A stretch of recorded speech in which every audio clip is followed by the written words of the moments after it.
All right, so we're always up for a drink here at TheStreet.com. So Jessica Hogan happened to be in town, Chief Marketing Officer, co-founder of Cameron Hughes. Thank you for swinging by. Thank you for having me. She surprised us, so we don't have wine glasses, but we're you know, we don't have airs about us here. You're not drinking in the middle of the day?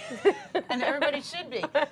Cameron Hughes has been around since forever. 2001. 2001. Yes. And started, well, tell us the story quickly. So we started in 2001 out of the back of a car, literally. So we were at a dinner party and we had this wine. It was Bonnie Doon, Big House Red.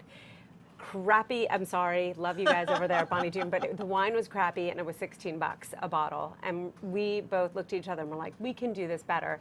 And by we, you mean your husband, Cameron. Exactly. And he'd grown up in the wine industry in Modesto, Gallo, and he was like, I can do this. And so we just started sourcing wine and we bottled up under our label and started selling it out of the back of our car, doing Tupperware parties. Our friends kept us alive for many years. And then we had a big break with Costco, who took an interest in our wines.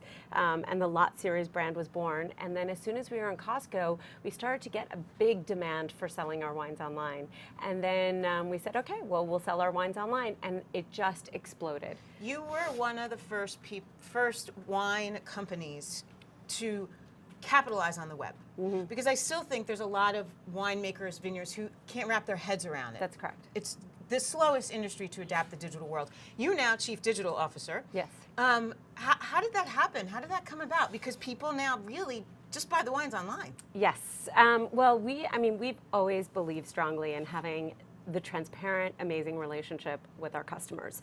So for us, when we started the company, it was about transparency. How do we buy our wines? How do we blend our wines? How do we get you a good deal? And the web just made sense because you can tell your own story. And so we aggressively went online and we didn't see any barriers. There's lots of regulations, a lot of right. Shipping state to state? State to state, but we have winery licensing, so we can ship to 48 states.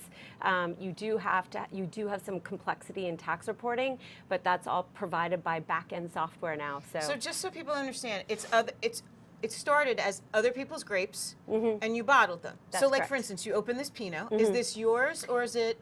This is actually, we sourced all of this wine from 2 vineyards up in Oregon. And so these aren't wines that we made personally. And this wine we didn't make personally, but all of our cabs typally we make personally. So you make your own wines as well? Yes, we do both. I'm going to taste this while we're talking.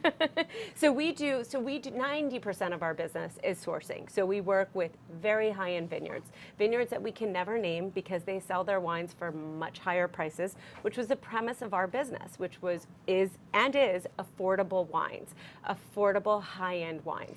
And just so people understand why there's a business for this, because the high ends, mm-hmm. they can't flood the market with their wines because then they can't command the prices anymore. That's correct. Right? It's a supply-demand issue. It's total supply-demand. And you're capitalizing on that. That is correct. I mean, it really is disintermediation in a way. We also remove the middleman because we are going direct to the customer. So there are 2 places that we're saving money. One, we're doing the sourcing direct, and then second, we're selling direct. So those 2 pieces really help the customer save a lot of money. You recently sold the company to Vintage Wine Estates. That's what correct. was the decision, the rationale behind that? Well, I mean, Vintage Wine Estates has great production efficiencies, and so it really just gave us the ability to look at more producing partners because we source quite a bit of our wines and we also make our wines. So by working with them, they have 8 estates that they grow fruit on. They have tons of other vineyards under contract. It gave us a whole new world of wine that we can source from. Before I let you go, this whole new world of wine, what is the next fabulous up-and-coming region that you guys are looking at? Washington State. It is hot, really, really hot. Red Mountain AVA. Red Mountain is, I would say the dirt is as good as Napa. The growing conditions are as good as Napa, but you don't have the Napa price tag yet. So really good value there. I'm so glad you came to town. We're going to drink. Cheers. Thank you, Jessica. Of course. Good. Oh, nice. It's so nice.